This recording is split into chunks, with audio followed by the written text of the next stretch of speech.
اهلا طلاب الاعزاء سنه 6 ابتدائي. انا مستر محمد رجب، والنهارده معانا الدرس الثالث في الوحده الثانيه، مظاهر الحياه في الحضاره الاسلاميه. هنتكلم على حياه الناس اثناء حكم الحضاره الاسلاميه. فهنتكلم مثلا عن اول حاجه المظاهر الاجتماعيه. هنتكلم عن اول حاجه ايه؟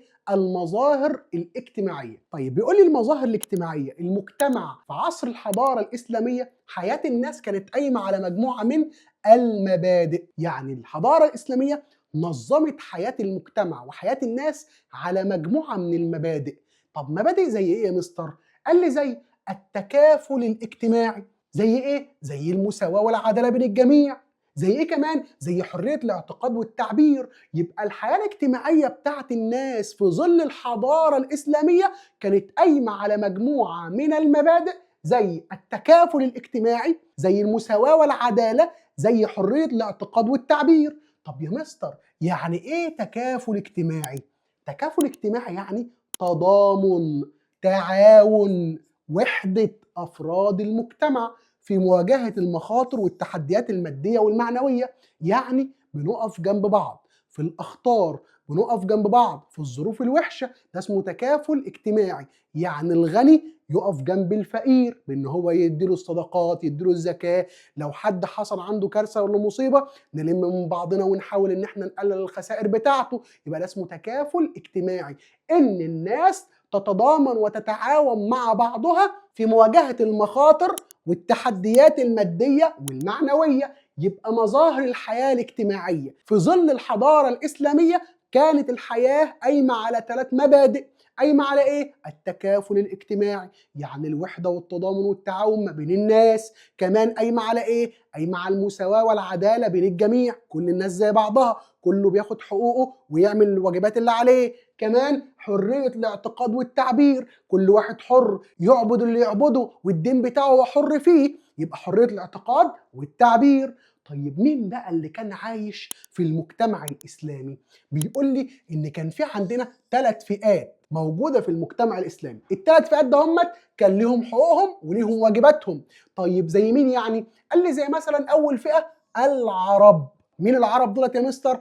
قال لي دي القبائل اللي خرجت من شبه الجزيره العربيه وقامت بالفتح الاسلامي. يبقى ده اول عنصر من عناصر المجتمع، العرب. اول فئه عاشت في المجتمع العربي الاسلامي هم العرب. ومين العرب دولت؟ قال لي دي القبائل اللي خرجت من شبه الجزيره العربيه وقامت بالفتح الاسلامي. طيب مين الفئه الثانيه او العنصر الثاني يا مستر؟ قال لي الموالي. طب ومين الموالي دولت يا مستر؟ قال لي دولت المسلمين بس من غير العرب، مسلمين ما بيتكلموش عربي، دولت اسمهم الموالي. هم العناصر غير العربيه سواء من الفرس او الروم او غيرهم الذين دخلوا الاسلام.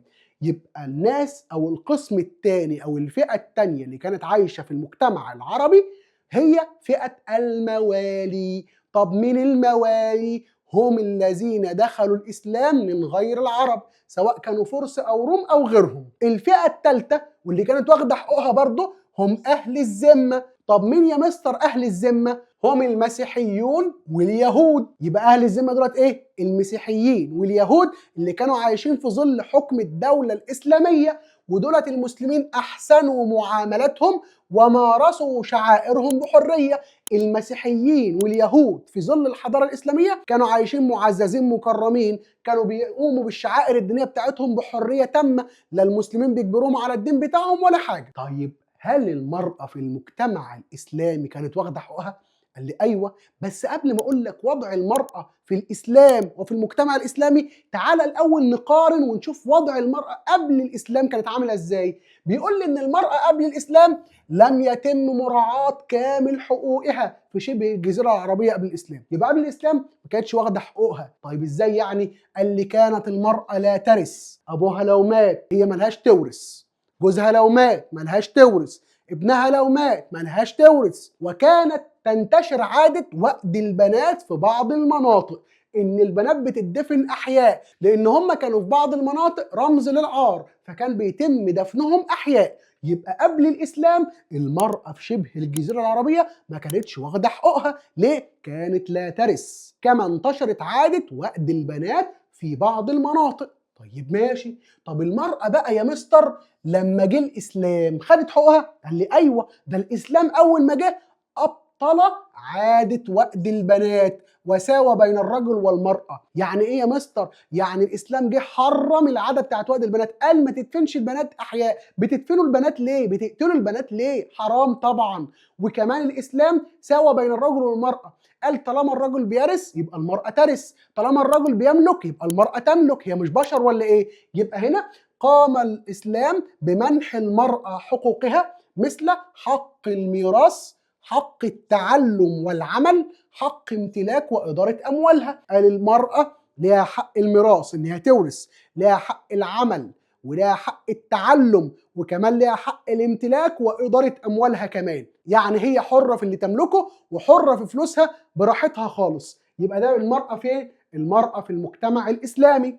طيب بيقول لي بقى خد بالك إن المرأة شاركت في بناء الحضارة الإسلامية. يعني أنت عايز تقول لي يا مستر إن الحضارة الإسلامية ديت ما قامتش على الرجال فقط؟ قال لي أيوه، المرأة كان لها دور في بناء الحضارة الإسلامية. ليه بقى يا مستر؟ إيه الدليل على كده؟ قال لي لأن كان في عندنا عالمات من النساء. زي مين كده؟ زي مريم الأسطرلابي. كمان كان عندنا مرأة وصلت إلى تولي الحكم زي شجر الدر اللي ساهمت في هزيمة الحملة الصليبية السبعة. يبقى تاني خدوا بالكم، النساء كان لهم دور في بناء الحضارة الإسلامية.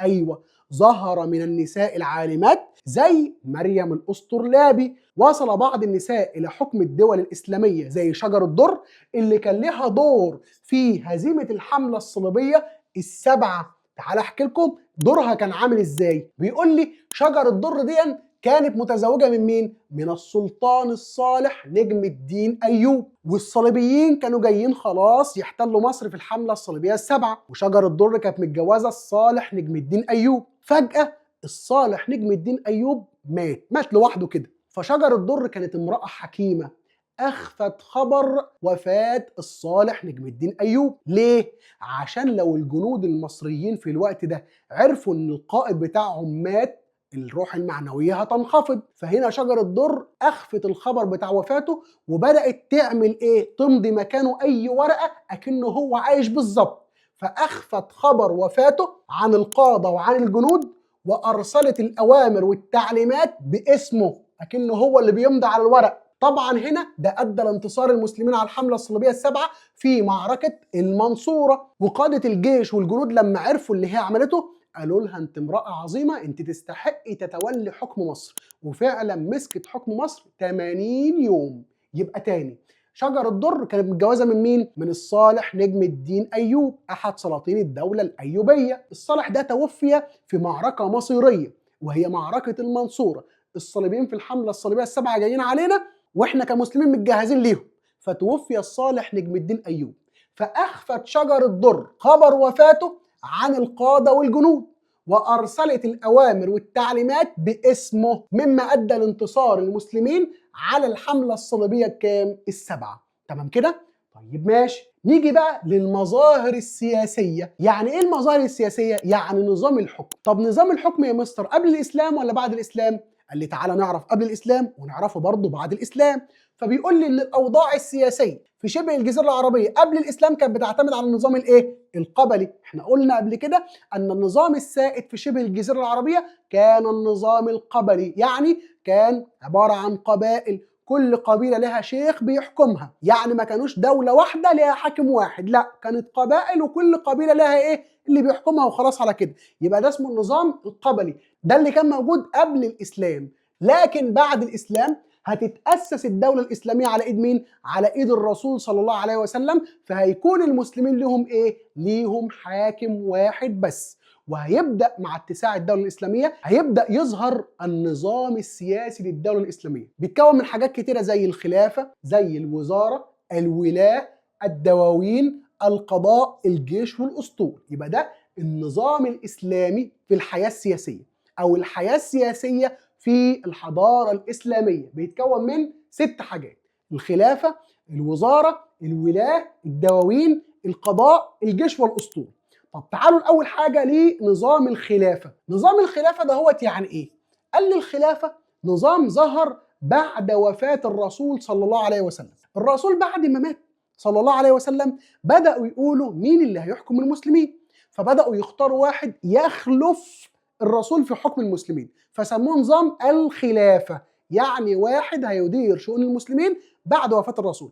يبقى نظام الخلافة ده نظام إسلامي بدأ بعد وفاة الرسول صلى الله عليه وسلم، ومعناه اختيار من يدير شؤون المسلمين. يبقى المقصود بنظام الخلافة هو إيه؟ نظام إسلامي ظهر بعد وفاة الرسول يقوم على اختيار من يدير شؤون المسلمين. طيب ماشي، اختيار الخليفة كان بيتم إزاي؟ بيتم إن المسلمين بيجتمعوا مع بعض ويشوفوا مين أكتر واحد يستحق إن هو يحكم المسلمين، فكانوا مرة اختاروا سيدنا أبو بكر، ومن بعده تشاوروا فاختاروا سيدنا عمر، ومن بعده تشاوروا فاختاروا سيدنا عثمان، ومن بعده تشاوروا فاختاروا سيدنا علي. فالنظام كان قائم على الشورى. يبقى اختيار الخليفة كان بيتم بناء على نظام اسمه نظام الشورى. ولكن لما جت الدولة الأموية وجه معاوية بن أبي سفيان قال أنا هحكم ومن بعد هيحكم ابني، يبقى غير نظام اختيار الخليفة من الشورى إلى الوراثة.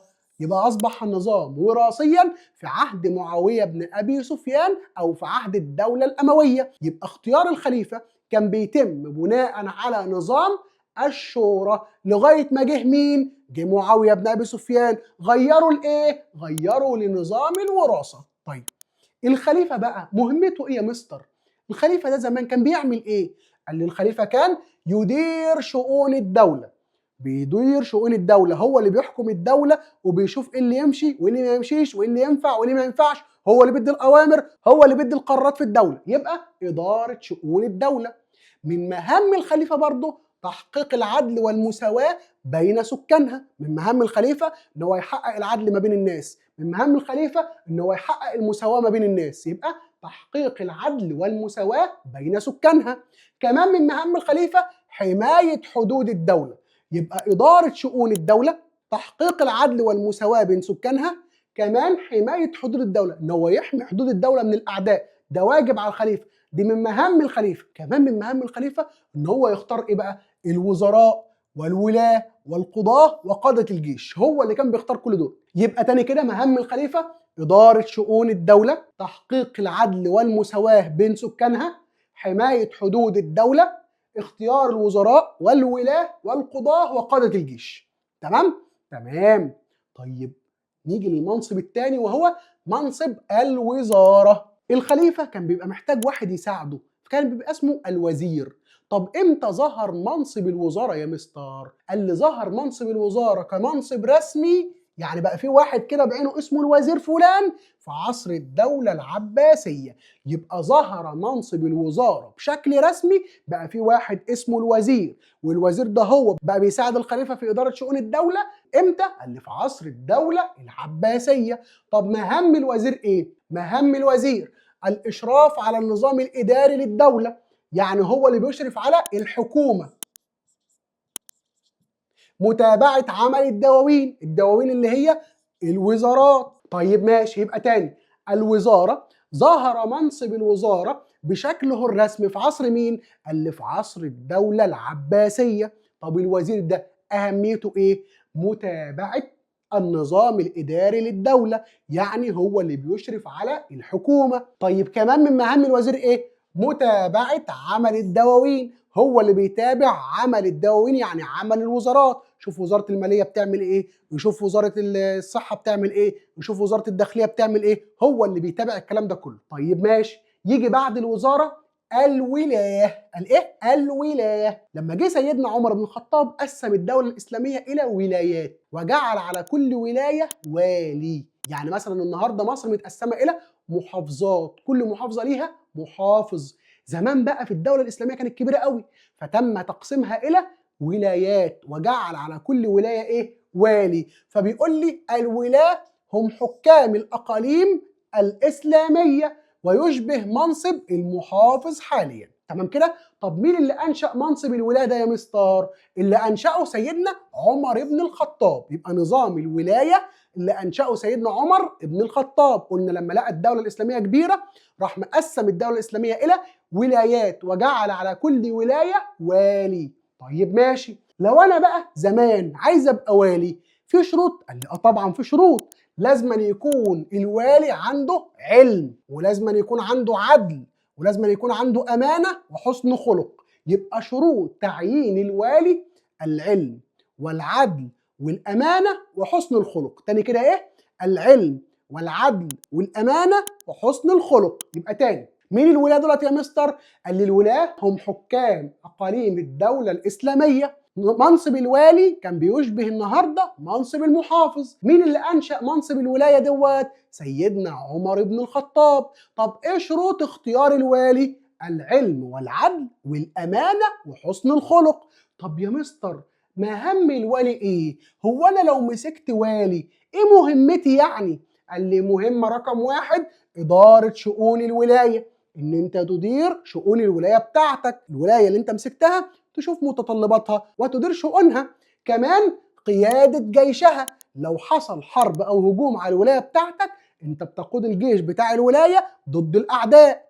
طب كمان جمع الزكاه والضرائب، ان انت بتجمع الزكاه اللي الناس بيدفعوها، بتجمع الضرائب وبتروح تديها للخليفه كمان عشان يبدا ان هو يوزعها على العالم الاسلامي مره تانية. يبقى الوالي ليه 3 مهام. الوالي مهمته الاولى اداره شؤون الولايه، مهمته الثانيه قياده جيشها، والمهمه الثالثه جمع الزكاه والضرائب.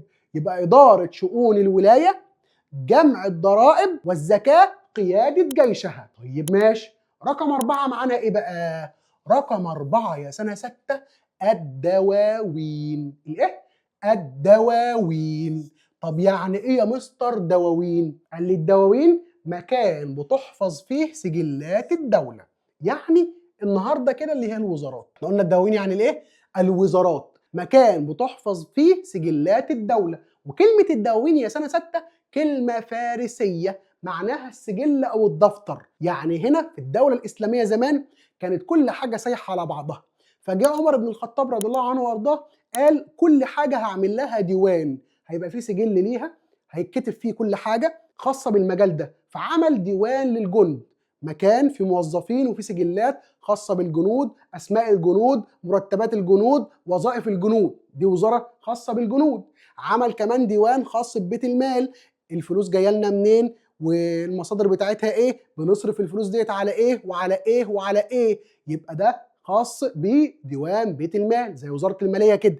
يبقى الديوان عبارة عن ايه؟ مكان بتحفظ فيه سجلات الدولة، اشبه بالوزارات النهارده. طب نشأة الدواوين؟ قال لي هتنشأ الدواوين في عهد سيدنا عمر بن الخطاب رضي الله عنه وارضاه. ليه؟ لتنظيم شؤون الدولة. لما لقى كل حاجة داخلة ببعضها فقال لا احنا ننظم الدولة بقى، نعمل لكل حاجة موظفين، نعمل لكل حاجة ديوان، نعمل لكل حاجة سجل. زي مثلا انت في البيت عندك بتعمل كل مادة الكتب بتاعتها بتكون على جنب، الدفاتر بتاعتها بتكون على جنب، الكشاكيل بتاعتها بتكون على جنب. فقال لي هو عمل كده بالظبط.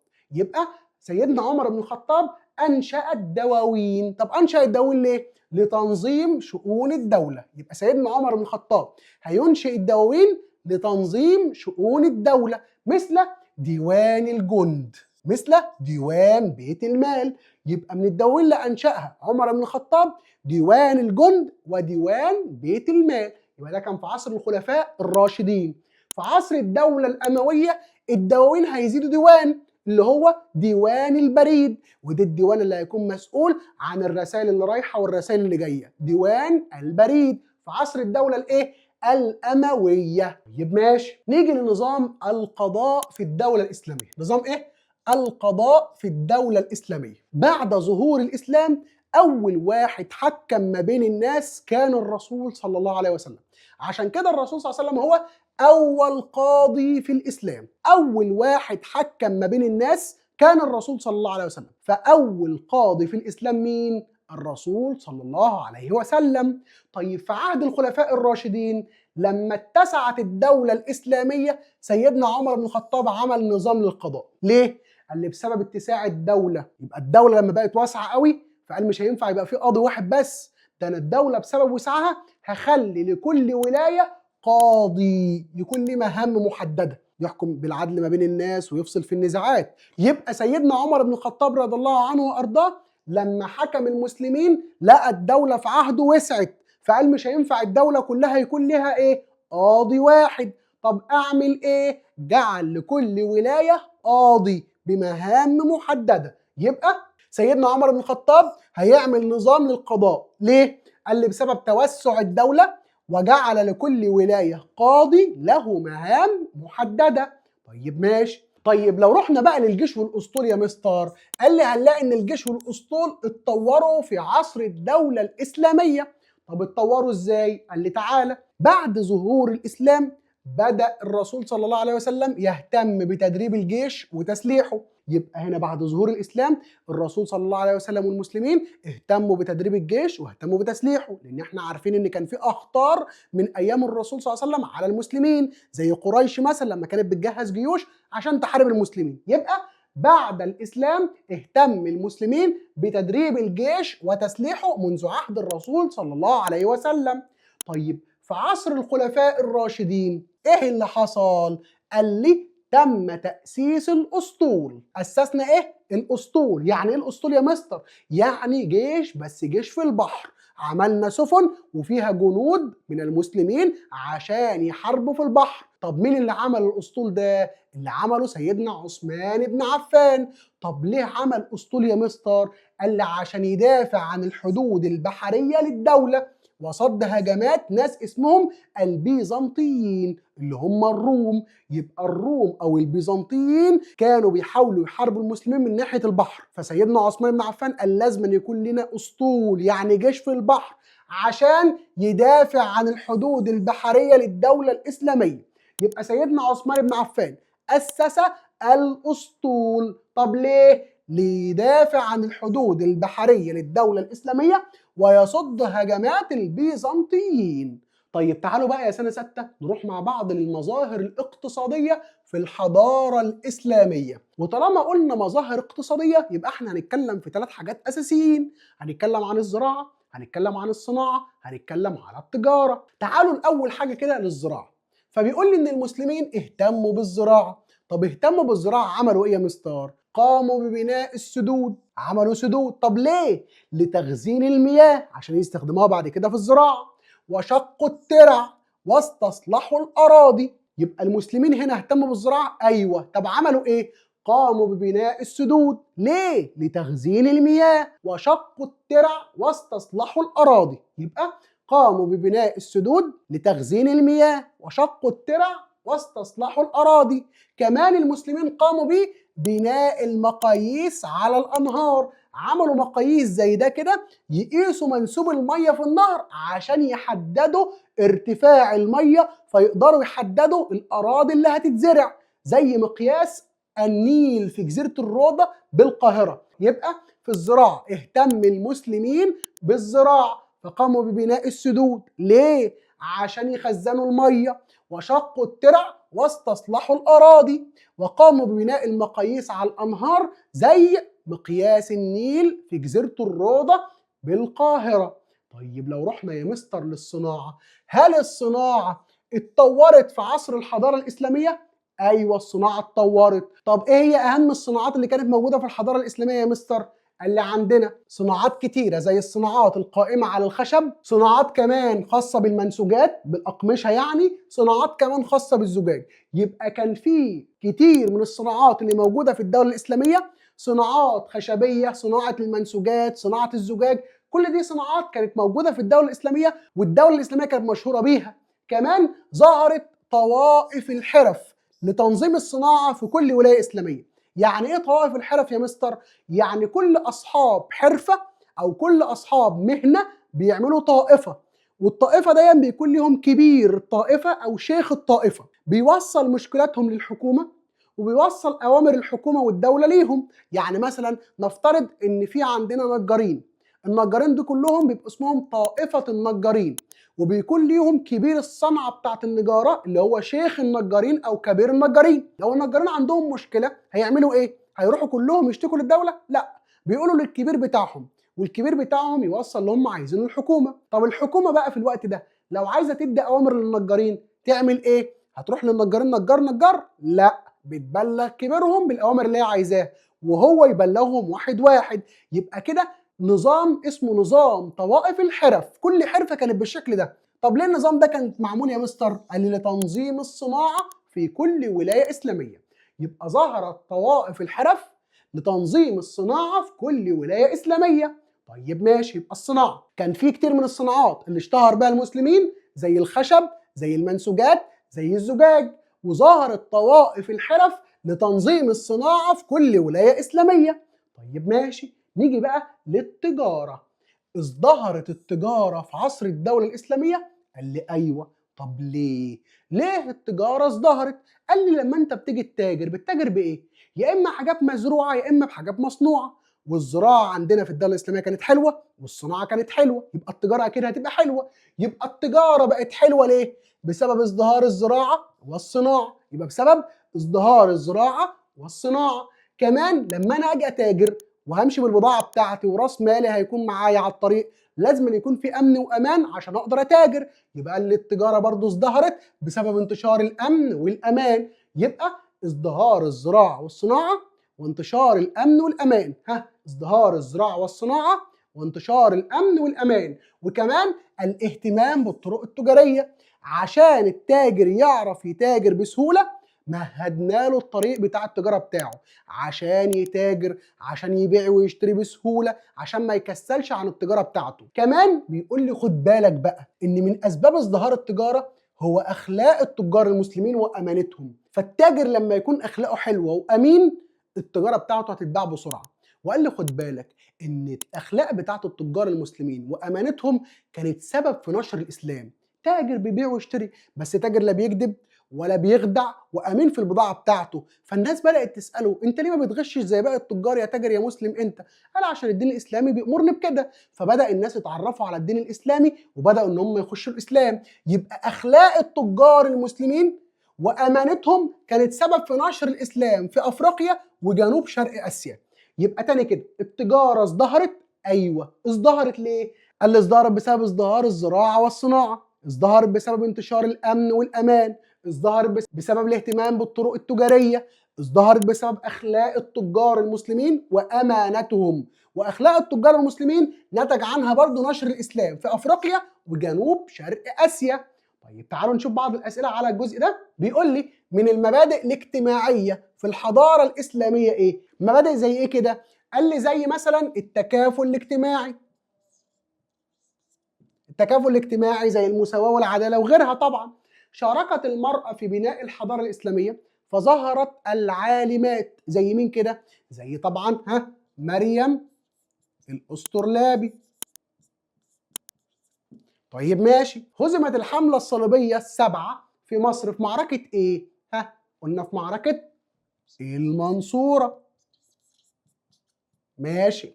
طيب بيقول لي جعل معاوية بن أبي سفيان نظام الحكم، هو النظام إيه؟ النظام الوراثي، بعد ما كان طبعا شورى بقى وراثي، وراثيا. طيب ماشي. طب ظهر منصب الوزارة بشكل رسمي في عصر الدولة الإيه؟